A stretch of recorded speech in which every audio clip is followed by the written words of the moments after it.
can you lean into self-kindness? This phrase self-kindness came. And I thought, isn't that funny? I've seen, as you have, I'm sure, self-love, self-care, self-trust is a big one that I believe in. A lot of these other self ones, self-acceptance, self-confidence. Up until today, I don't know that I've heard self-kindness. I think it goes along with self-acceptance. And perhaps if self-love is a little too much oomph for you, if self-love is a little bit too dramatic and intense for you to work with right now, can you lean into self-kindness? Can you lean into what would be a kind action for myself? It's a little bit sometimes easier and gentler to be kind because you don't have to love someone to be kind to them. It helps, but it's not necessary. And I hope that you do love yourself and cultivate self-love. But the focus very much here was of self-kindness. And then it goes back to this how we handle fear and anxiety.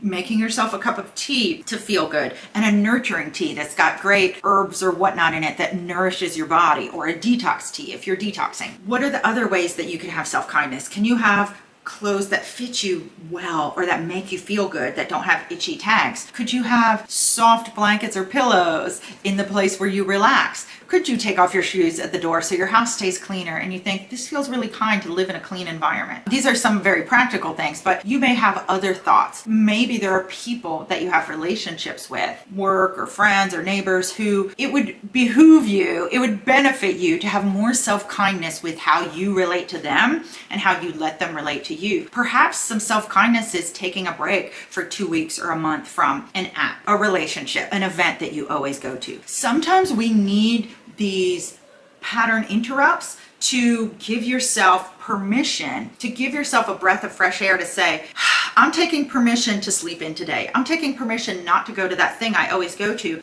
offer myself kindness, to see what do I need that maybe I didn't need 2 months ago, or that maybe I didn't need when I started going to that yoga class, when I started attending that knitting circle, when I started going to that book club, when I started shopping at that grocery store and eating that one snack that they always have there. None of these things are bad, but this time of year is a great time for reflection as to, are the things that you have made habits, are they serving you? Are they kind for you? Are you practicing self-kindness? How could you practice some self-kindness in a new way? Last week, I deleted an app that is one that allows me to stay connected to people. I had used it for 2 years. I thoroughly enjoyed it. But there was something in me that I had this intuitive hit, this impulse one day, and I thought, I really need a break from this. And what I hadn't realized when it was there on my phone was, although it made me feel connected to people and I had a lot of joy connecting with them in that way, I knew what was going on with their lives, and same for me. It also felt like it was creating more static and more stuff in my life. Initially, when I deleted the app, I thought, oh, I'll go back to it in 2 weeks. But I don't know if I will go back to it because I'm enjoying not having it.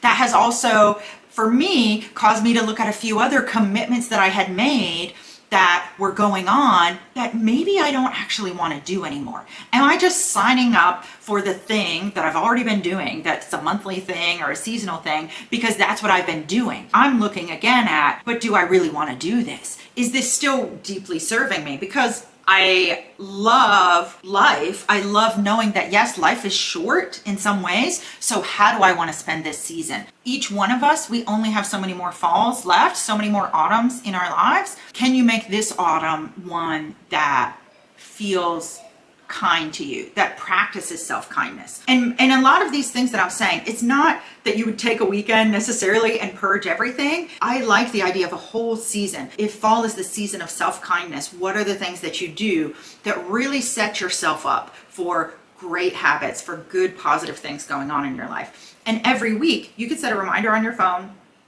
or put it in your calendar. Every week I'm going to look at, am I practicing self-kindness today? If you want me to send you emails, I have an email list. You should sign up below. There's a free manifesting short course and also a guide on improving and increasing your intuition.